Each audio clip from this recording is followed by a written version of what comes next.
Eu sou Midi Integre. Estou apresentando e vamos falar como que podemos enfrentar falsa informação. E isso é possível devido a um desenvolvimento eh, que foi apoiado por YouTube.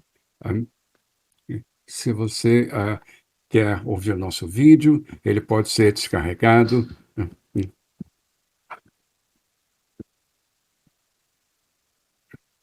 Então, e apenas uma forma que podemos fazer isso é através desse nosso processo de checagem de fatos. Ah, e, Esse é um grupo de teenagers aí. hum, hum, hum, hum, hum, hum, ah, o projeto começou em 2018. né, hum, hum,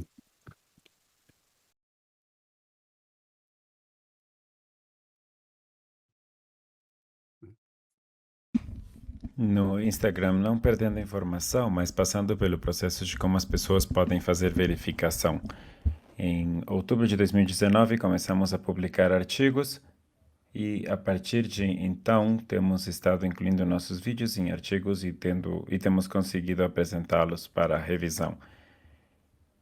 Participamos da União Internacional de Verificação de Fatos e fomos a primeira que teve verificação de fatos por adolescentes. Podemos avançar o projeto e levá-lo para YouTube, que é algo que nós queríamos fazer há muito tempo, no entanto, não podíamos fazer isso por falta de recursos adicionais. E a partir de 2018 já revisamos mais de 500 asseverações com a rede em 6 plataformas e trabalhamos com 115 alunos em 15 estados, mais de 15 estados. No YouTube que é uma plataforma na qual nós temos nos dedicado a fazer conteúdo, temos visto muitas melhorias. Já recebemos mais de 92 mil visualizações e 756 mil impressões no YouTube. Esses adolescentes são muito talentosos, são muito carismáticos e uma pergunta que me fazem o tempo todo é como é que você encontra essas crianças?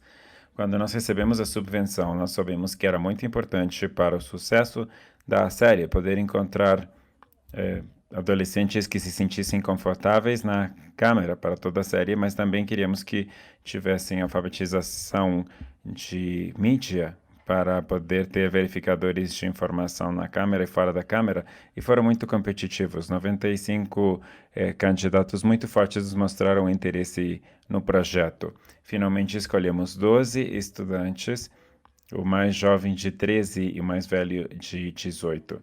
E a partir dali, os alunos passaram por um processo rigoroso de treinamento, onde fizemos uma verificação de fatos, 1 a 1, estabelecemos expectativas, tivemos treinamento no YouTube para como apresentar a informação e se desenvolver na frente da câmera e mídia social. Depois de escolher esses 12 alunos, era muito importante para nós apresentá-los e poder ter um lançamento da série. Aqui temos um clipe muito breve do nosso trailer. Vendo que as pessoas compartilham desinformação é muito chato, mas as teorias de conspiração e desinformação são assustadoras. Agora, com o coronavírus, asseverações erradas, enganadas, são espalhadas na internet com grandes consequências. A mídia social faz parte das nossas vidas, então é nossa responsabilidade de poder cuidar disso na nossa vida. Se você está interessado na verificação de fatos em geral, você chegou no lugar certo. Isso é legítimo. Uma nova série onde verificadores de dados adolescentes apresentam vídeos no YouTube. Nós estamos apresentando informação dos vídeos que chegam até você e cobrimos política, cultura, coronavírus, teorias conspiratórias, mas queremos cobrir as histórias que são importantes para nós, as coisas com as que nós nos importamos, desenvolvendo habilidades de mídia digital durante o processo. Temos muitos propósitos com esses vídeos. Em primeiro, queríamos expressar ou gerar um interesse geral e ter assinantes com o vídeo antes de apresentar os fatos verificados cada semana. Mas, principalmente, com esse vídeo, nós recebemos muitas perguntas para serem respondidas sobre a verificação de fatos online, com um sistema de classificação, como escolhemos as asseverações que queremos revisar e os processos editoriais que foi necessário para poder estabelecer o tom dessa série. Vamos falar sobre como se faz a verificação de fatos. O aluno deve encontrar uma informação potencialmente desinformativa ou errada e possa encontrar no YouTube. E podem procurar isso diretamente ou procurando outra coisa. Depois fazem o primeiro rascunho do seu roteiro, que é analisado por um membro da equipe, e passamos por um processo de edição, de revisão com a equipe até que todos estão satisfeitos editorialmente. Depois, o aluno pode fazer a filmagem. O aluno deve não somente se filmar, mas também reunir esses elementos de produção que acompanham o vídeo, como as reportagens na tela, as instantâneas de artigos que possam referenciar. Vocês tomam conta disso e eles têm que construir esse pacote de verificação de fatos. Totalmente produzida, do começo ao fim, por adolescentes. E era o objetivo. Felizmente, podemos conseguir isso e descobrimos que era melhor produzir os vídeos internamente no Instituto e fazer as revisões. E quando o vídeo estava completo, nós compartilhamos na mídia, no canal, e postávamos em outros canais também. Vamos falar da nossa abordagem. A nossa abordagem com a desinformação, com a verificação de fatos, é muito diferente, porque quando nós lançamos a série, nós entendíamos que era para adolescentes, por adolescentes, e nós entendíamos qual era o nosso público-alvo. Então, compartilhávamos os grandes temas que eram de interesse para adolescentes, usando língua com a que eles pudessem se relacionar. E como podemos testar isso? Como vamos explicar isso com os amigos? E estabelecemos não somente o tom geral da série. Em segundo lugar, e o mais importante, cada vídeo foi utilizado como uma oportunidade para poder ensinar habilidades de alfabetização de mídia para um grupo. Não somente dizer encontrei essa asseveração e é falsa, mas os adolescentes diriam encontrei essa informação é falsa, e esses são os passos que eu dei para poder verificá-la. Você pode fazer isso também. Finalmente, soubemos que se íamos combater a desinformação no YouTube com esses vídeos, os vídeos deviam ser como o YouTube.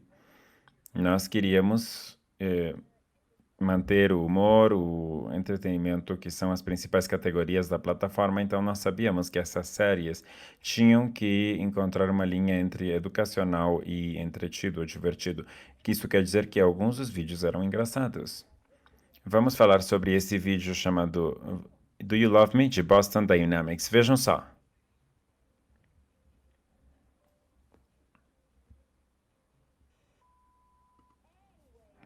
Mas esse vídeo se tornou muito viral no YouTube, com mais de 26 milhões de visualizações, mas tem muito debate nos comentários.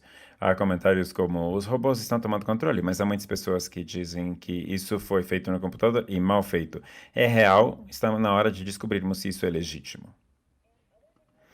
E outros vídeos eram mais sérios. Vamos falar desse vídeo que foi mais do que viral. Parecem ser duas mulheres que foram arrestadas no aeroporto, que foram levadas presas porque participaram no ataque no Capitólio dos Estados Unidos. Mas esse vídeo realmente está mostrando participantes dos protestos que foram levados ao aeroporto. Vamos descobrir se é legítimo. Se você é uma das poucas pessoas que não viram esse vídeo nas mídias sociais, vamos atualizar você. No dia 6 de janeiro, um grupo violento entrou no Capitólio para tentar trocar os resultados das eleições. Muitos deles foram colocados na lista federal para não utilizar voos. E apresentaram vídeos e fotos de muitas pessoas tiradas de aviões, de aeroportos. Mas é claro que todos esses vídeos ensinavam alguma habilidade no processo. Temos que considerar que esse vídeo pode ser velho ou fora de contexto, mas uma coisa que devemos fazer é utilizar a busca de vídeo reversa ou inversa. Quando queremos verificar isso, pode utilizar essa opção, essa ferramenta de verificação gratuita. A gente pode procurar uma imagem reversa, mas por vídeos. Você pode colocar o vídeo no teste o link do vídeo e pronto, vai ter imagens instantâneas do vídeo e encontrar onde foi postado na internet. E vemos que nessa série tão completa, esses adolescentes cobrem tudo desde a desinformação, como as vacinas, o ataque no Capitólio dos Estados Unidos, e eles, claro, também revisam muitos vídeos virais de cultura popular. E vemos que é muito bom, os comentários são muito bons, os comentários sobre o quanto é bom para os adolescentes, mas também percebemos que não estávamos atingindo nosso alvo de adolescentes. Isso ajudou a conformar a nossa estratégia para o futuro. Com base nos comentários, nós percebemos que as pessoas de todas as idades podiam aprender algo sobre essa série de Is This Legit? Então, vamos falar sobre algumas lições aprendidas. Entrando no projeto, nós sabíamos desde o início que a verificação de conteúdo no YouTube ia requerer muito trabalho, e foi. Porque a maioria dos formatos no YouTube são de grande formato. E as organizações de verificação de fatos simplesmente muitas vezes não têm os recursos para poder dedicar todo um vídeo a assistir vídeos de 20 minutos. Então, para nós, era importante poder ter uma equipe de pessoas fora da câmera que fossem conferir a informação. E eles iam marcar tudo que eles achassem que fosse desinformação.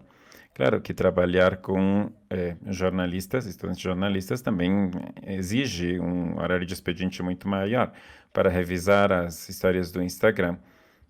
Algumas coisas eram mais rápidas e outras precisavam de conteúdo especificamente para YouTube, que levava mais tempo.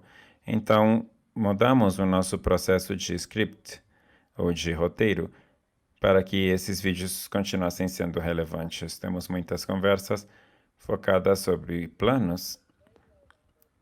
E a série esteve muito completa com algumas dessas asseverações permanentes e outras como tendências populares, mas nós focamos no site de mídia adequado para que fossem sempre relevantes. Também vimos que tinha uma necessidade de revisar ou verificar as fontes e os dados no YouTube, histórias que podíamos contar continuamente para os nossos seguidores. E uma dica para saber usar a mídia é saber quem está por trás da informação. Isso exige uso de recursos jornalísticos que estão normalmente subdesenvolvidos. Então, verificamos com a nossa comunidade que tipo de ferramentas tinham para YouTube. Eu gostaria de ouvir as suas experiências e no que você tem estado trabalhando e você tem achado útil. Finalmente, aprendemos muito sobre a comunidade do YouTube, a própria comunidade. Eu descobri que realmente entendíamos o público no Instagram, no TikTok e no Twitter, mas YouTube era um novo espaço para nós. Então, levou muito tempo poder entender essa comunidade e criar conteúdo especificamente para eles. Felizmente, no passado, não tínhamos experimentado nenhum tipo de assédio com a comunidade de adolescentes, mas neste ano, um dos vídeos foi o alvo de uma campanha de assédio, onde pessoas que promoviam essa desinformação começaram a nos atacar. Nós encontramos isso rapidamente, felizmente, mas sim nos levou a revisar a política de comentários e cuidar mais do que fazíamos para cuidar a nossa equipe de fact-checkers. Isso nos levou a uma política mais específica para YouTube. Há algumas coisas que eu quero deixar para vocês. A primeira é que descobrimos que usar vídeos de alta qualidade como método para revisar ou verificar o conteúdo é muito efetivo em todas as idades. E com certeza essa é a melhor iteração da equipe de verificação de fatos até hoje. O segundo ponto é que verificar conteúdo no YouTube leva muito trabalho, mas é extremamente necessário e é chave. Durante o nosso processo, fizemos 30 vídeos de verificação de fatos e ainda nem arranhamos a superfície na quantidade de desinformação que há no YouTube, que muitas vezes não é revisada. O nosso programa busca se focar na verificação de conteúdo no YouTube, mas também para mostrar para a comunidade como encontrar essa informação no YouTube. Eu curti muito poder falar sobre o que a nossa equipe tem estado fazendo. Adoraria me conectar com vocês e compartilhar um pouco mais sobre nossa equipe de verificadores de fatos. Muito obrigado.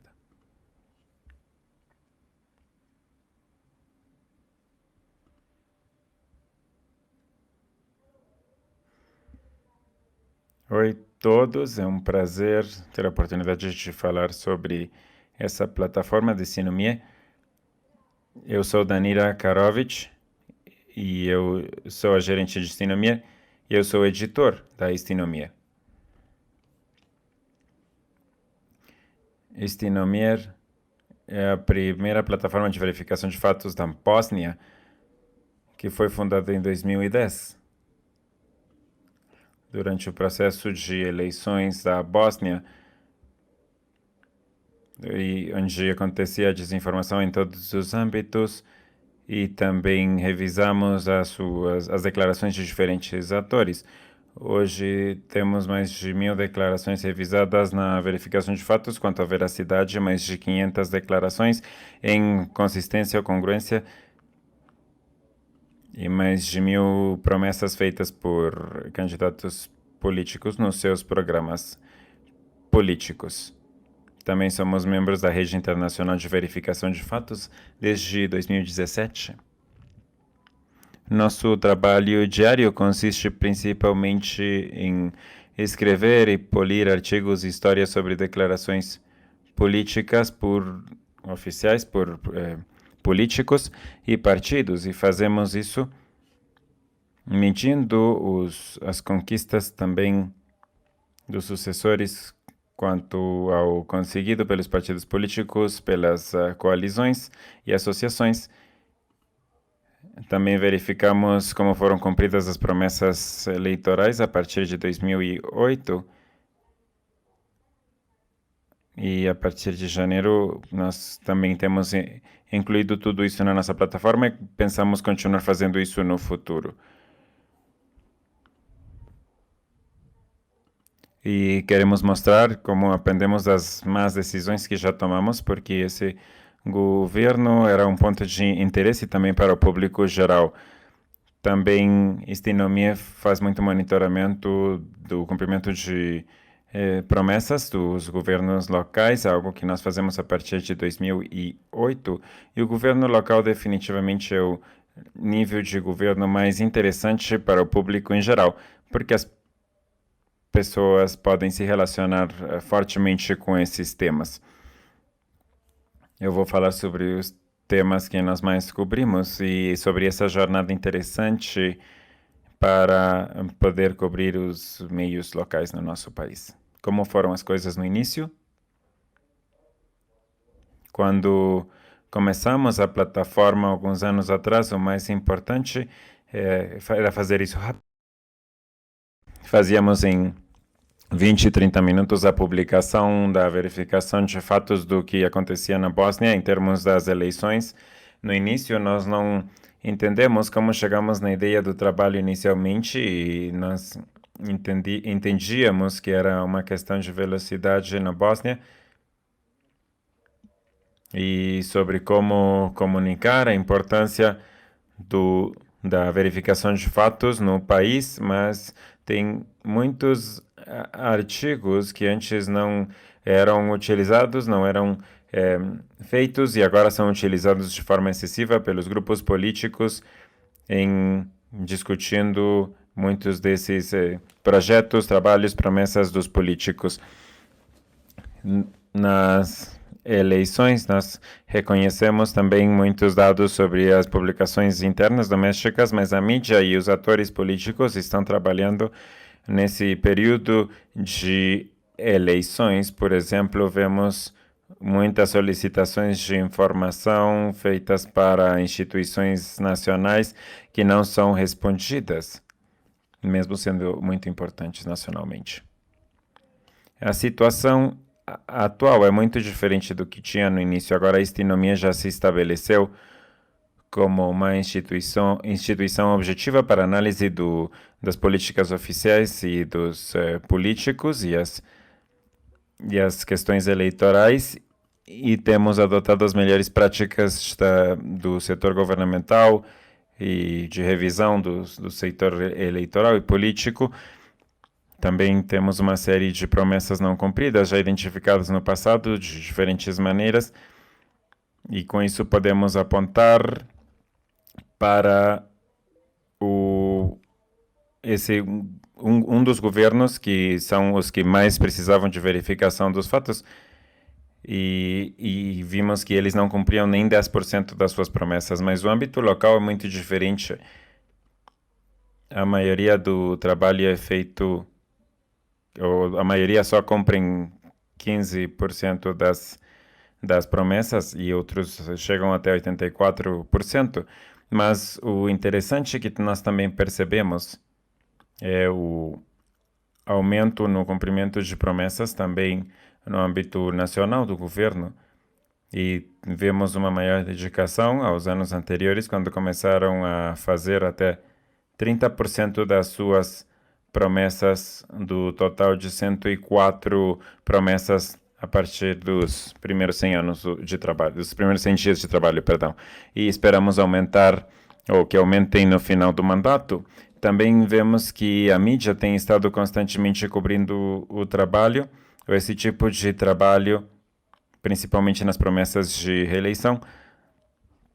E vemos que temos muita ação nos políticos, ou nos partidos políticos de esquerda, de posição de esquerda, e chegamos à conclusão do impacto desses processos, que era significativo, e vemos que atualmente estamos influindo no discurso público até certo ponto, e isso, de fato, está mostrando os efeitos do nosso trabalho.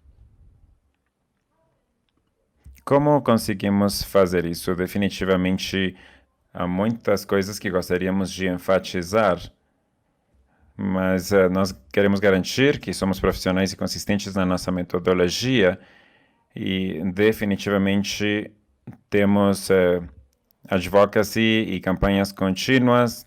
Também a continuidade é importante, a cooperação com atores políticos é muito importante, não posso enfatizar o suficiente. Claro que temos também colaborações em outros projetos e estamos melhorando constantemente, mesmo que muitas vezes não temos os meios ou os recursos para fazer isso. A partir do início, temos enfatizado transparentemente a metodologia para estabelecer o nosso trabalho. Nunca temos dado mais atenção a um lado político do que outro. Sempre temos que, ou tentamos, não ser apartidistas em todos os sentidos, ou apartidários, e buscamos poder ser cautelosos nos problemas mais potenciais e nas declarações de mais risco, e também buscamos expandir a nossa metodologia muitas vezes. Uma coisa que também é importante mencionar é a continuidade que já falamos. Definitivamente achamos que esse é um ponto relevantíssimo e chave no espaço da mídia por mais de uma década. Os políticos muitas vezes acharam que não tinham que se comunicar conosco, que não precisavam colaborar conosco, mas na verdade é o contrário. Istinomie tem se tornado uma fonte confiável de informação, mas não somente para a sociedade em geral, mas também para a mídia e também para os próprios políticos. E a equipe da Istinomie continua incluindo muitas pessoas da mídia na Bósnia e pessoas que são reconhecidas nos diferentes meios de comunicação. E podemos mostrar que no último ano e meio nós tivemos mais de 400 participações na mídia. Parece não ser muito, mas o nosso país tem uma população pequena. E o interesse de difusão, o necessário para a difusão é muito menor do que em outros países e outras mídias. Também algo importante é a cooperação, que já falamos com atores políticos, em termos de contato e comunicação com atores políticos, que tem se tornado cada vez mais frequente, e principalmente durante a pandemia de Covid-19. Também temos ligações e reações de vários políticos no nosso país. Normalmente Eles são os que entram em contato conosco, direto ou publicamente. Temos certeza que eles seguem tudo que nós fazemos, temos certeza e monitoram tudo que nós escrevemos. E o mais importante, e eu acho que isso é como mais relevante do trabalho da Stinomia, e algo que temos visto particularmente mais recentemente, os políticos no poder eventualmente mostram seus registros de promessas e cumprimento, e nós fazemos a mesma coisa. Eles sabem que qualquer declaração falsa, nós vamos proporcionar a informação adequada e vamos corrigi-la para o público. Nós temos mostrado mais relatórios sobre o rastreamento e monitoramento de promessas. Nos debates, os candidatos usam nossos relatórios para mostrar a confiabilidade em comparação com seus oponentes. E também percebemos que muitos candidatos usam nossos resultados em artigos e pedem publicamente a Stinomia que revisem o que os oponentes estão falando, o que eles falam. E as mudanças que mais me orgulham são, por exemplo, que nós achamos que os candidatos estão prestando mais atenção agora para os planos que desenvolvem, as promessas que estão fazendo para o público em geral. Houve um político que até mesmo nos falou em comunicação que eles sabiam que nós íamos acompanhar o que faziam e eles nos consideravam quando prometiam coisas e prestavam mais atenção para o que falavam para o público no seu programa, na sua campanha política. Nós temos aumentado nosso escopo de trabalho, incluindo o governo federal, incluindo uma série de instituições no nosso trabalho. Nós sabemos que muitas vezes é difícil poder fazer isso, esse trabalho conjunto, mas achamos que o momento da expansão está ali, temos que aproveitá-lo, temos que adotar mais responsabilidades no caminho para o futuro. Somos muito organizados no nosso trabalho para poder aproveitar as nossas equipes e o que utilizamos para poder fazer o nosso trabalho. Eu sei que é difícil porque às vezes não temos os recursos ou os meios para fazer as coisas, mas achamos que algumas coisas que nós fizemos criaram Stinomia ou lançaram Stinomia como uma das maiores plataformas. Não temos muitas pessoas, nem muito dinheiro para empregar mais pessoas, mas simplesmente reacomodamos, reorganizamos, reprogramamos as coisas para poder atingir mais pessoas, mais políticos, para poder fazer o nosso trabalho. Eu sei que não é muito, mas muito obrigado por nos ouvirem. Nós queríamos manter isso breve, muito sucinto, e não hesitem em entrar em contato conosco para qualquer mais informação ou se precisarem de parceiros. Com muito prazer vamos responder as perguntas que tiverem. Simplesmente escrevam para nós na Stinomia, na informação de contato, e muito obrigado por nos ouvirem.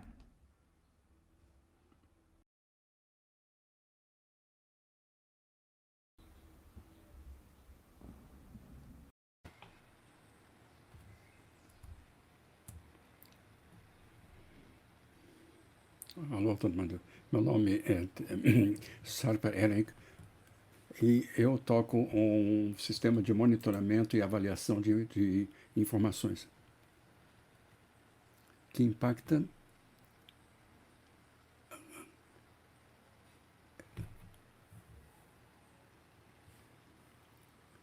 somos uma organização sem fins lucrativos e nós trabalhamos com conteúdo. Temos um sistema de monitoramento de informações.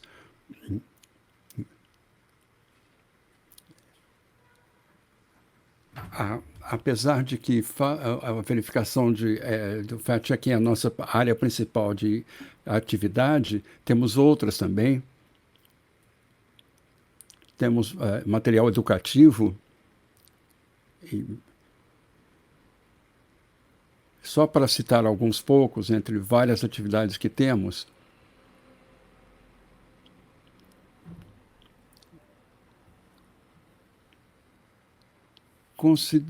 nos consideramos como ativistas da informação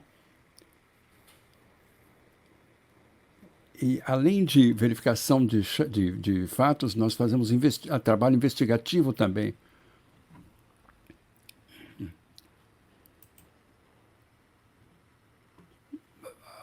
Cuidamos de problemas sociais.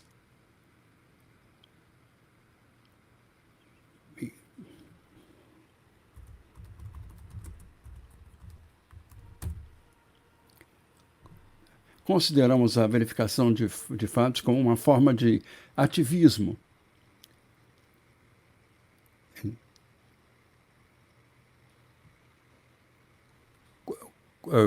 Fazemos educação para alfabetização digital crítica e programas de incubação sobre tecnologias de informação.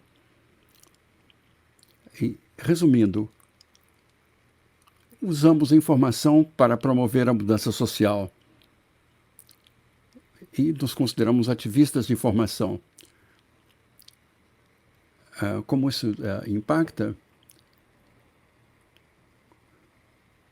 Como uma organização, cada ação que fazemos tem um efeito na sociedade.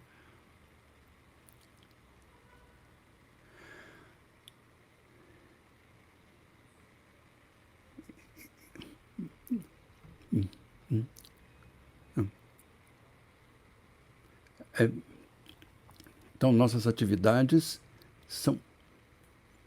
tratam de abordar os problemas de comunicação, a identificar o problema, suas causas e seus efeitos na sociedade. E como impacto, o resultado desejado de uma intervenção é contribuir para a solução do problema.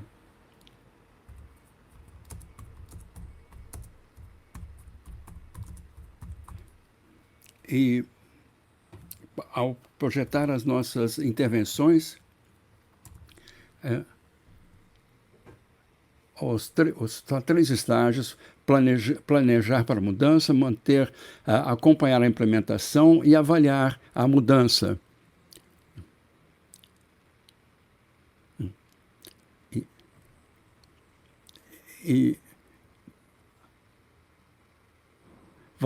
Aí podemos avaliar se tivemos sucesso ou falhamos.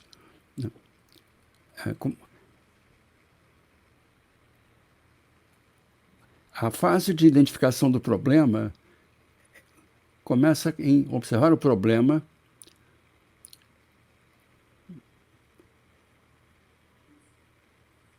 e transformá-lo num objeto de estudo para achar as causas do problema. Aí, em seguida, mapeamos os efeitos desse problema nas pessoas. Aí, tentemos entender como que o problema afeta as pessoas. Em seguida, estabelecemos nosso objetivo de mudar as condições causadas por aquele problema em favor dos grupos que são afetados.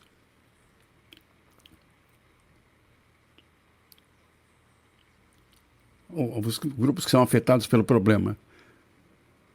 Em seguida, monitoramos o resultado. Ao estágio de monitoramento,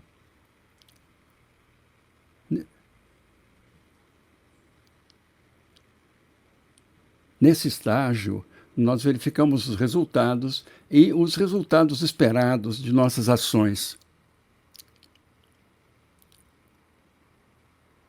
Em seguida, estabelecemos indicadores para notar as mudanças a partir da linha de base desejadas.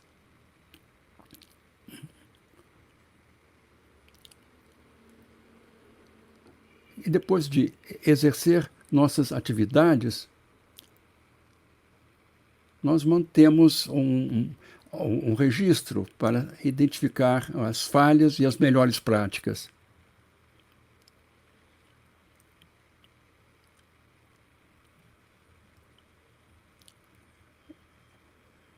E a verificação do processo é identificar as falhas e as melhores práticas. O segundo é o estágio de avaliação, em que avaliamos os resultados com as mudanças nas crenças das pessoas e nos discursos.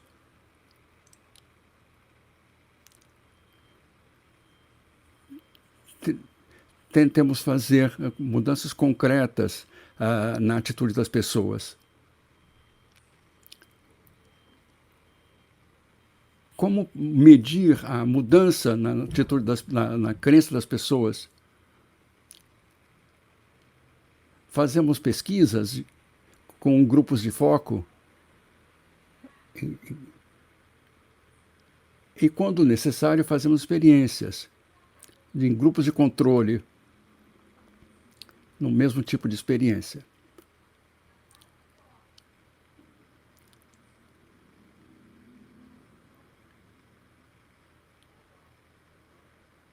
E como implementamos esses grupos, usamos uma metodologia própria, fazemos a identificação dos problemas, suas causas e efeitos, e após fazemos a formulação do problema. Em seguida, oferecemos uma solução.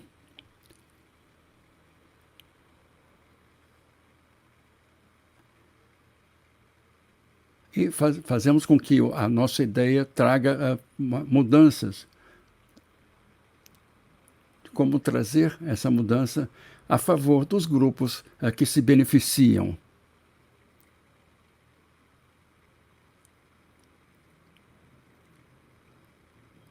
É uma declaração estratégica formal.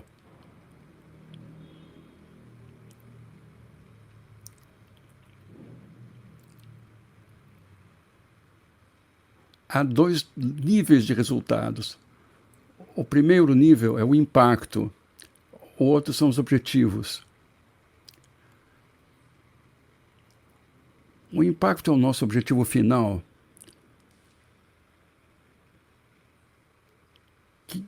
que é construir um ecossistema de consciência em todos os atores no ecossistema de informação.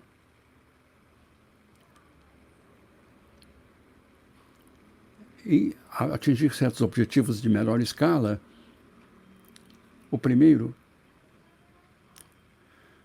é construir um ecossistema de consciência em todos os atores do sistema de informação. O segundo é criar uma massa crítica que esteja ciente da importância do pensamento crítico. Em seguida, são mecanismos de construção que mediam o alinhamento a valores compartilhados. E o final é desenvolver modelos de negócios sustentáveis e independentes nas atividades de informação.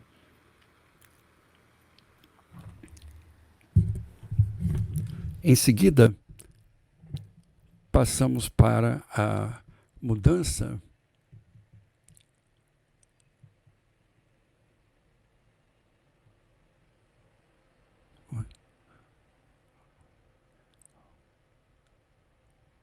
nós empregamos terceiros para projetar as intervenções que queremos, baseado em exemplos das nossas intervenções prévias. O objetivo final, nosso impacto, são objetivos de menor escala. Por exemplo,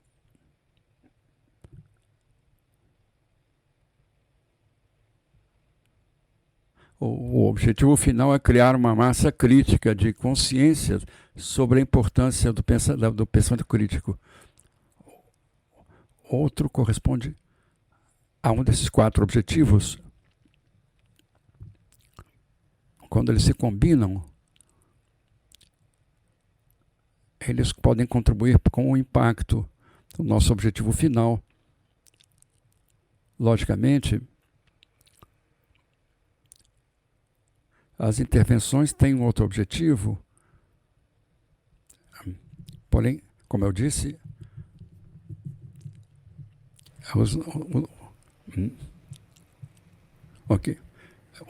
para ver um objetivo que permite um impacto relacional, os resultados são os resultados concretos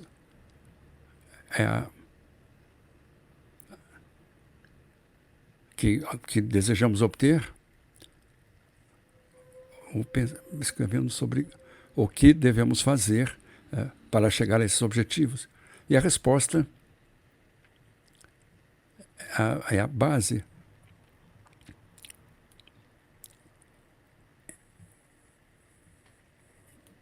E aí pensamos que inputs essas atividades exigem. Um exemplo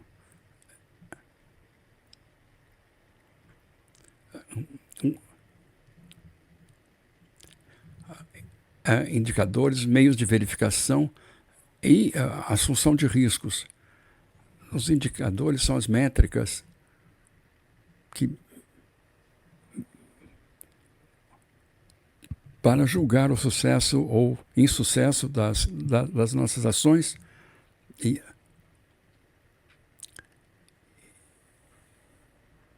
isso implica como vamos coletar e analisar os dados. Isso também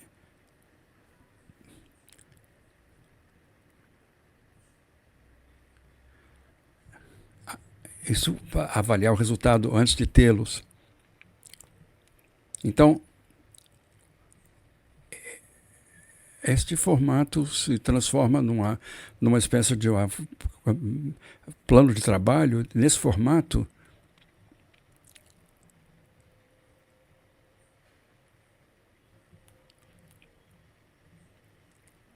consideramos isso como um projeto para a nossa intervenção. O impacto, os seus objetivos e também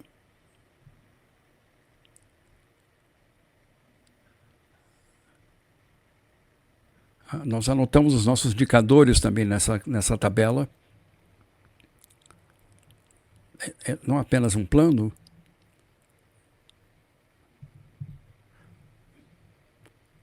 mas também anotamos os meios para relatório.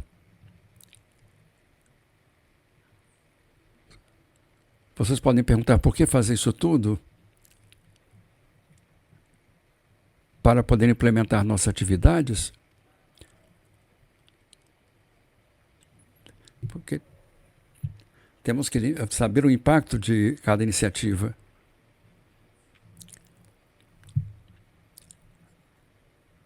Achamos que devemos trabalhar para o bem da humanidade. Uma abordagem orientada para o impacto social. E medir o sucesso comparado com critérios estabelecidos inicialmente. Também aprender de erros e melhores práticas. E ver o resultado da nossa intervenção.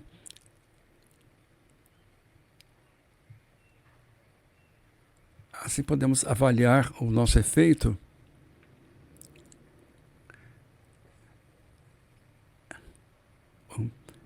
e nessas anotações transferimos os nossos dados do que fizemos bem e o que não foi muito bom. Então podemos obter lições e também essa análise nos dá informações para implementar nossas decisões, se necessárias, e dar visão para a nossa gestão, para que eles tomem decisões e, e também envolve as partes interessadas, os stakeholders, para relatar as mudanças que introduzimos e as consequências como resultado de nossas atividades. Então, muito obrigado por sua atenção.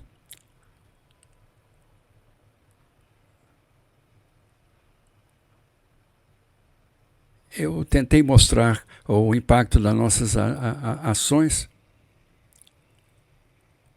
Então, muito obrigado por me ouvirem. Se houver...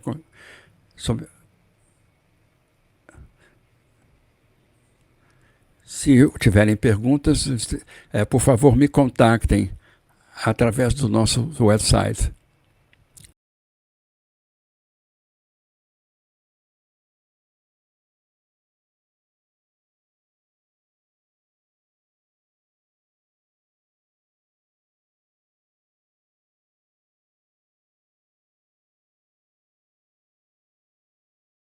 Eu vou mostrar o impacto dos últimos anos. Eu tenho 20 slides com 20 segundos para cada um. Isso vai me ajudar a manter o tempo, mas também posso fazer um resumo rápido desse projeto de 6 meses. Eu fico atento às suas perguntas, podem entrar em contato depois.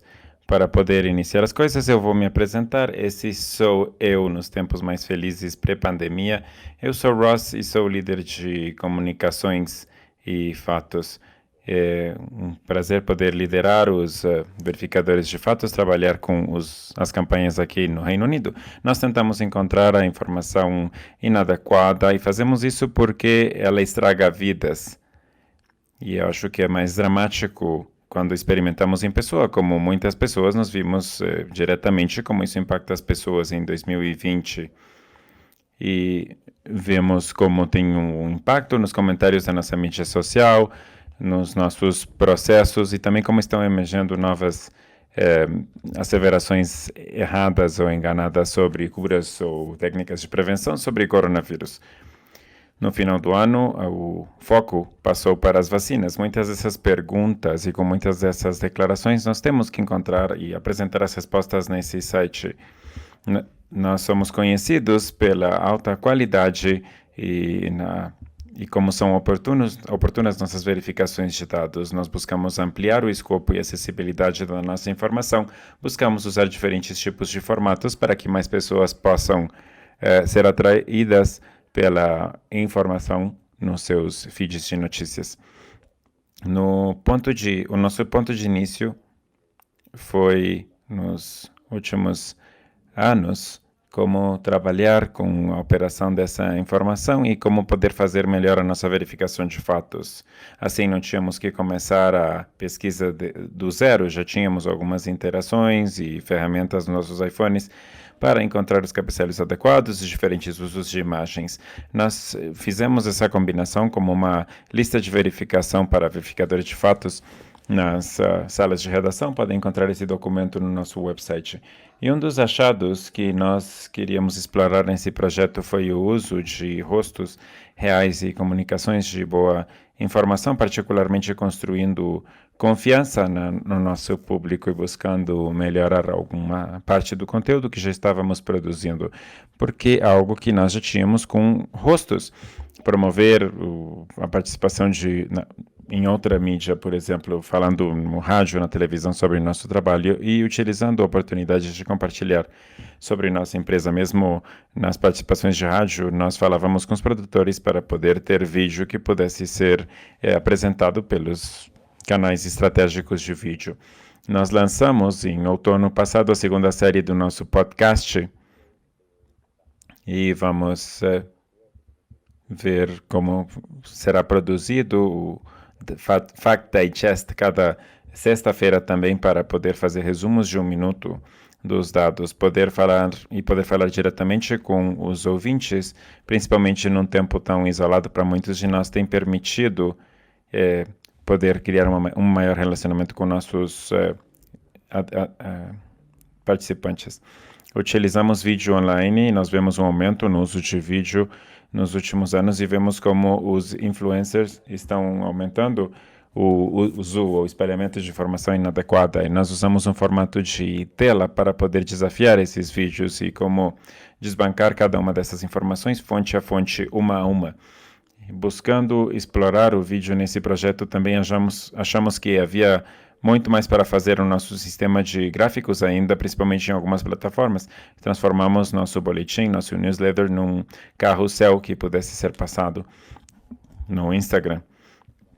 E também queremos poder utilizar ou capturar a nossa audiência usando imagens que possam ser atraentes, trocando a informação ou verificando a informação com os dados adequados que estão disponíveis. Então, vamos bem. Temos muito mais do que eu posso resumir em 20 segundos, mas eu posso dar alguns exemplos de participações de mídia com videoclipes que muitas vezes são feitos diretamente para compartilhar links no Twitter. Nosso podcast foi baixado por dezenas de milhares de pessoas e eu acho muito bom que 80% dos ouvintes ouviram os episódios completos. E esse é um compromisso de tempo que não vemos com outro tipo de conteúdos de verificação de fatos. Também acho que é bom salientar o nosso formato de tela, que eu apresentei antes como algo particularmente bem sucedido. Um vídeo que produzimos foi usado para apresentar informação sobre vacinas. A nossa resposta tinha mais de 700 mil visualizações, muito mais do que o vídeo original. E foi mostrado como foi feita a verificação dos fatos. A natureza de todo esse tipo de trabalho da mídia social e baseada em digital nos permitiu descobrir e testar o que funcionava e o que não. Richard James e Emo, os nossos designers, revisaram o que estávamos tendo em engajamento em tempo real.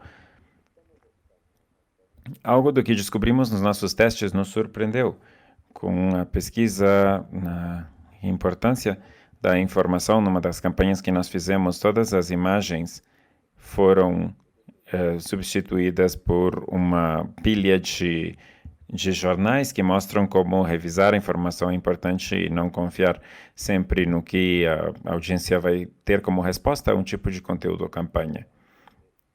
O que não funcionou muito bem foi mostrar o que era óbvio, que isso não ia acontecer no tempo normal para a maioria de nós.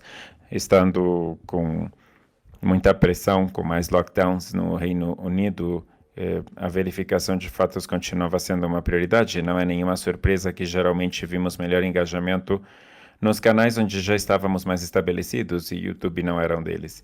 E desde que nós começamos a fazer relatórios desses projetos, um de nossos vídeos teve mais de 250 mil visualizações. Isso mostra que diferentes tópicos, temas, tendências são mais relevantes do que outros e nós vamos continuar de olho nisso. Finalmente, é óbvio dizer que temos que reiterar e testar os nossos formatos mais comuns, que isso faz parte do trabalho, mas também temos que voltar para onde nós começamos, a verificação de fatos direta. Vemos muitos exemplos onde uma versão gráfica de uma declaração tem tido um bom desempenho na mídia social e queremos continuar utilizando para verificar mais fatos, incluindo o que nós fazemos no social no nosso website, que é onde acontecem ou são apresentadas a maioria das informações. Muito obrigado a todos por se conectarem. Eu utilizei o último GIF 2 vezes, mas acho que não vai ter problema. Consegui cobrir tudo muito bem. Espero que tenham achado interessante para o seu próprio trabalho. Como eu falei no início, eu gostaria de ouvir sobre o que vocês têm a dizer, então pode se comunicar com Full Fact ou diretamente comigo, que eu sou Ross Haig, @fullfact.org, ou pode procurar no Twitter. Obrigado e agradeço a todos na minha incrível equipe pelo seu trabalho nesse projeto. Foi muito divertido e acho que vai ser uma grande diferença no nosso trabalho no futuro.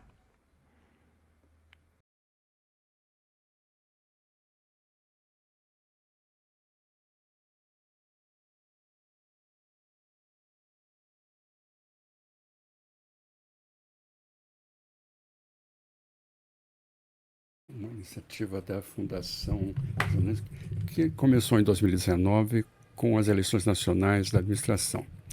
Essa oportunidade eu quero partilhar com vocês como se configurou as linhas de desinformação na Bolívia, oscilando entre eleições e pandemia. Como eu falei antes, nosso projeto apareceu em 2019. A Bolívia Verifica é uma entidade sem fins lucrativos para verificar os discursos e promover acesso à informação. Estamos seguros de que dessa forma teremos um melhor convívio e melhorar o terreno para uma prática melhor democrática.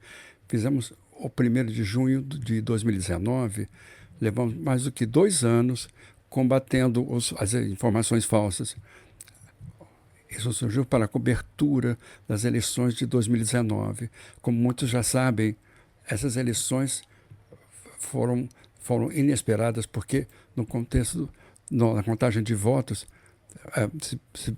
isso provocou que há vários motins localizados em diferentes de marchas e protestos em várias cidades e, finalmente, se pediu que anulassem as eleições.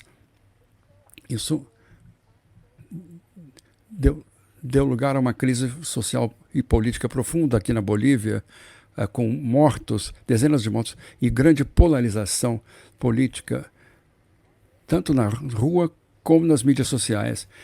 E diante desse cenário de estabilidade, o trabalho de verificação de fatos foi crucial, porque foi necessário dar certeza às pessoas diante de tanto bombardeamento de notícias falsas ou fora de contexto, que começou a fazer com o desejo de aumentar a violência da época. Então, um exemplo claro foi uma fotografia de uma pessoa queimada que circulou no WhatsApp, e que se via uma pessoa queimada.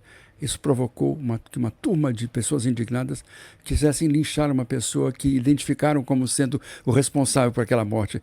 Então se soube que a fotografia era velha e tinha sido... E não era da Bolívia, mas sim do México. Então, cenas como estas começaram a aparecer num cenário cheio de gasolina, que bastava um fósforo para tocar. E sem poder superar a crise política, começamos convocar eleições. Nesse tempo, ela notou o seu primeiro caso de coronavírus, em 10 de março, começando a uma crise de saúde. As eleições estavam programadas para 3 de maio, mas devido à pandemia, tiveram que ser adiadas devido à pandemia e, finalmente, foram feitas em 18 de outubro de 2020. E, durante esse período, detectamos pelo menos 4 ondas de desinformação sobre o coronavírus. A primeira onda foi marcada pela ameaça do contágio entre fevereiro e abril de 2020. Foi, inclusive, antes que o primeiro caso fosse confirmado na Bolívia. Detectamos que, pelo menos um mês antes que se confirmasse a doença, começou a circular desinformação sobre a Covid-19 na Bolívia. Essa onda foi caracterizada por falta de conhecimento e desinformação quanto a como era o contágio e como era a doença. Então, a segunda onda foi marcada por mandingas, curas falsas. Isso foi entre abril e julho de 2020. As pessoas buscaram alguma coisa para se salvar, né? E quanto mais próximos tivesse esse algo, era muito melhor. E por isso foi promovido um consumo de gengibre, aspirina, de limão, ibuprofeno, até marijuana, para combater a Covid-19. A terceira onda foi condicionada ao aparecer produtos farmacêuticos todo poderosos e desinfetantes. Então, isso foi entre abril e setembro de 2020. Então, foi assim que se promoveu o consumo desses produtos que não tinham base científica, como se fossem a cura para o coronavírus, incluindo autoridades e candidatos promoveram o consumo desses produtos, tanto da ivermectina como o dióxido de cloro. A quarta onda, mais longa de todas, se caracterizou por mensagens anti-vacina que começaram a aparecer em dezembro de 2020 e ao longo de 2021, desde que a vacina se torne que um homem que se a pessoa se transforma em lobo, ou então que a marca da besta. E, pessoas que se opuseram à vacinação coletiva, atentando contra as políticas públicas do país. E isso motivou que Bolívia fosse buscar trabalhar junto com a Organização Pan-Americana da Saúde para ter acesso ao desenvolvimento de vacinas e a especialistas em outras campanhas de vacinação para dar certeza à população. Então, o monitoramento que fizemos foi antes, durante e logo depois das eleições. A questão da coronavírus praticamente sumiu. E nas redes sociais foi quase reduzido a zero. Os usuários estavam mais envolvidos com a disputa eleitoral, que os que não tinham conseguido superar aquele de política em um ano na Bolívia. Então, houve muita... tanto foi assim que o segundo ator que foi mais atacado durante a campanha eleitoral, o segundo foi mais atacado por desinformação, foi um candidato que foi... Então isso levou a muita gente incitar outros a não ir às eleições, para não participar, para evitar fraude. Por isso foi vital o trabalho da verificação de informação, pois pudemos anular os rumores de que o voto rural vale mais do que o da cidade, ou que havia pessoas estrangeiras para contabilizar os votos no interior da Bolívia. Isso foi um trabalho de Bolívia. Verifica, temos 3 processos eleitorais. O processo de 2019, as eleições gerais de 2020 e, finalmente, as eleições regionais de 2021. Tudo isso ocorreu num cenário de pandemia da coronavírus. Foram momentos difíceis, mas acreditamos que o trabalho de verificação de informação foi crucial, muito importante, tanto para a mídia como para os usuários sociais.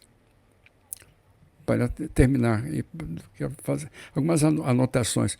Em todo esse ano nós aprendemos que a desinformação é uma consequência do que acontece que se reflete na cobertura da mídia. Notamos que se compartilha informação sempre em todas as áreas, tanto assim que aqueles que espalham essas teorias de conspiração sobre a pandemia, em grande medida também denunciavam o suposto fraude eleitoral em 2020 na Bolívia. E eles mesmos compartilharam a ideia da fraude nas eleições nos Estados Unidos, ou que foram feitas depois, mas muito próximo das eleições na Bolívia, em outubro de 2020. Finalmente aprendemos que o trabalho de fact-checking é fundamental nesse enorme universo de conteúdo. Durante esses anos aprendendo muito, mas o mais importante, estamos seguros que nossos leitores aprenderam conosco. Agora, a mentira e a desinformação não tem um trabalho tão fácil. Agora, as mentiras não passam tão fáceis. Muito obrigado a vocês todos por sua atenção. E se querem saber mais sobre o trabalho da Bolívia Verifica, ou mais sobre a crise social e política ou sanitária da Bolívia, podem nos contactar pelo nosso e-mail.